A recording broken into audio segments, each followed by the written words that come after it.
Olá pessoal, meu nome é Suelane. Eu, juntamente com as minhas colegas de faculdade, Kellen Rocha e Raíssa Andrade, iremos falar sobre a esquistossomose mansônica.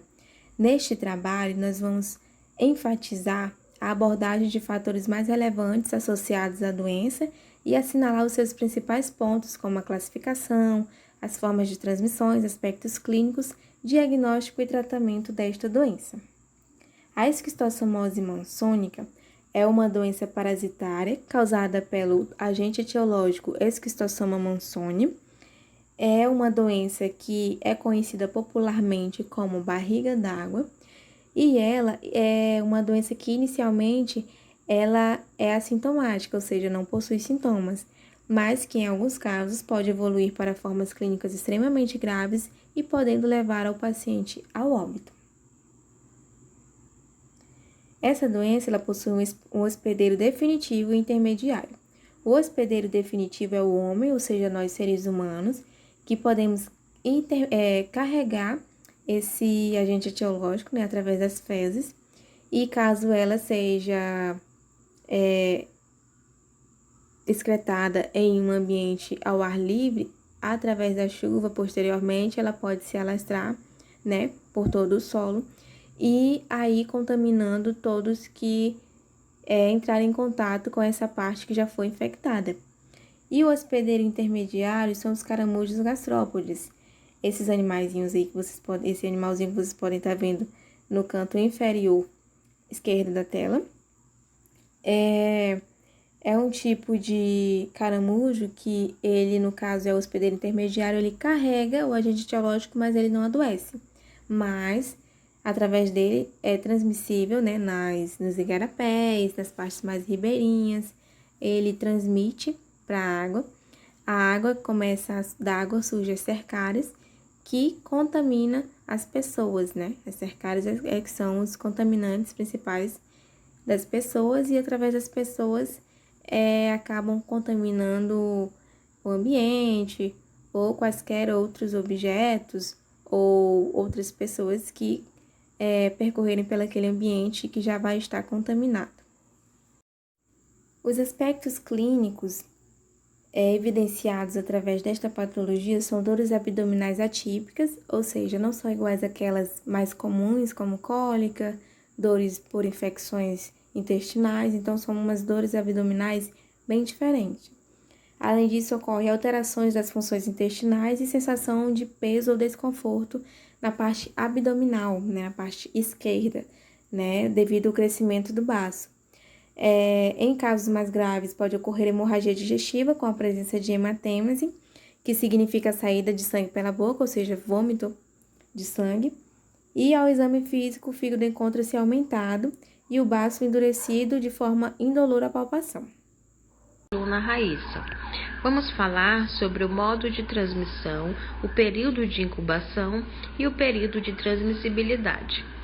A transmissão, para que ela ocorra, é necessário o indivíduo infectado liberando ovos de Esquistossoma mansoni por meio das fezes, a presença de caramujos de água doce e o contato da pessoa com essa água contaminada.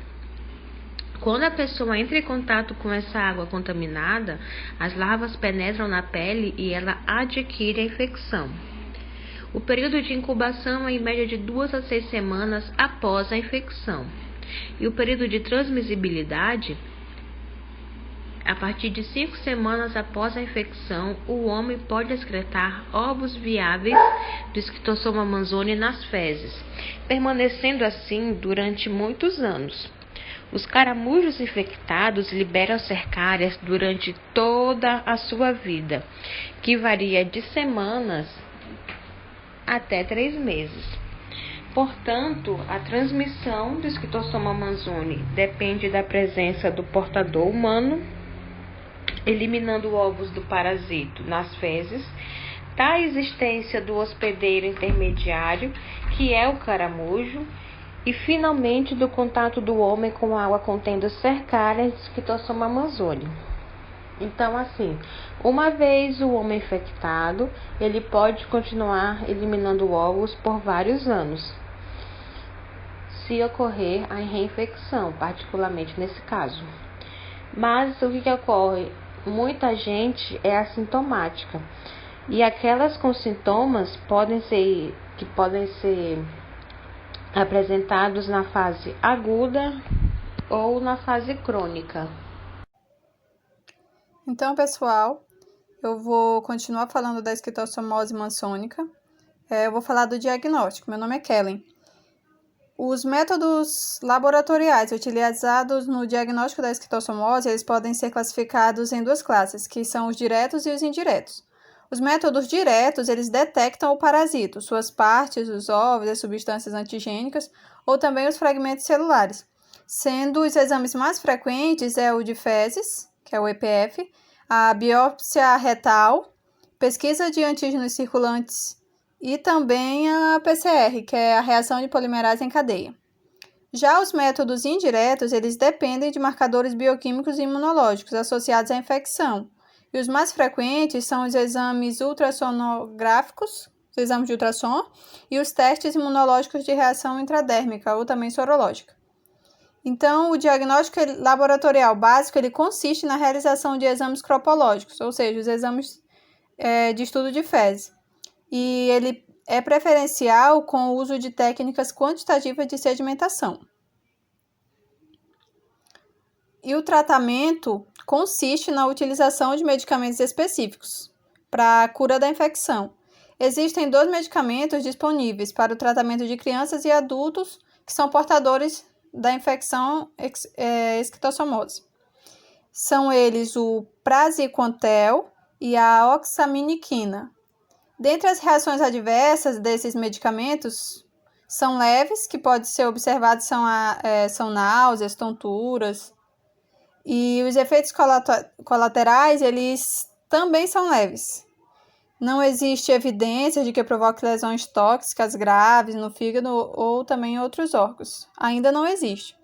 E eles são os medicamentos preferenciais para o tratamento, em todas as suas formas clínicas. Claro, isso também tem que ser respeitado a contraindicação, né? E nós finalizamos aqui o nosso seminário.